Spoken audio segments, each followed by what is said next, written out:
നമ്മൾ ചിലരെ കാണുമ്പോൾ പറയില്ലേ, എന്ത് മനോഹരമായ ചിരി അവരെ കാണുമ്പോൾ, എന്ത് രസമല്ലേ എന്ന്. ചിരിച്ചോണ്ടുള്ള മുഖം എന്ത് ഐശ്വര്യം അതിനെ കാണാൻ എന്ന് പറയില്ലേ. പക്ഷേ ഈ ചിരിക്ക് ഒരു പ്രത്യേകതയുണ്ട്. നൂറ് ഭാവങ്ങൾ ചിരിക്കുള്ളിൽ ഒളിച്ചു വെക്കാൻ സാധിക്കും.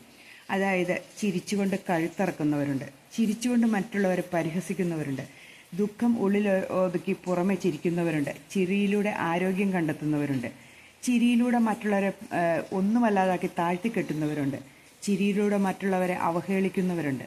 ഒന്ന് ചിന്തിച്ചു നോക്കിയേ, 100,000 കാര്യങ്ങൾ ചിരിയെക്കുറിച്ച് പറയാൻ സാധിക്കും. പക്ഷേ പുറമേ കാണുമ്പോഴും ചിരി മനോഹരമാണെന്ന് നമ്മൾ പറയുകയും ചെയ്യും. ഒന്ന് ചിന്തിച്ചു നോക്കിക്കേ, നമ്മുടെ കുടുംബങ്ങളിൽ തന്നെ ഒരുതരം പുച്ഛത്തോടു കൂടിയുള്ളൊരു ചിരി നമ്മൾ കാണാറില്ലേ?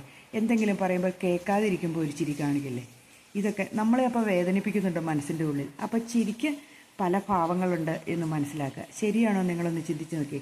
ഒത്തിരി ഭാവങ്ങളുള്ള, ഒത്തിരി നന്നായി അഭിനയിക്കാൻ പറ്റുന്നവർക്ക് ഏറ്റവും നല്ല മറുമരുന്നാണ് ചിരി. ഒന്ന് ചിന്തിച്ച് നോക്കൂ.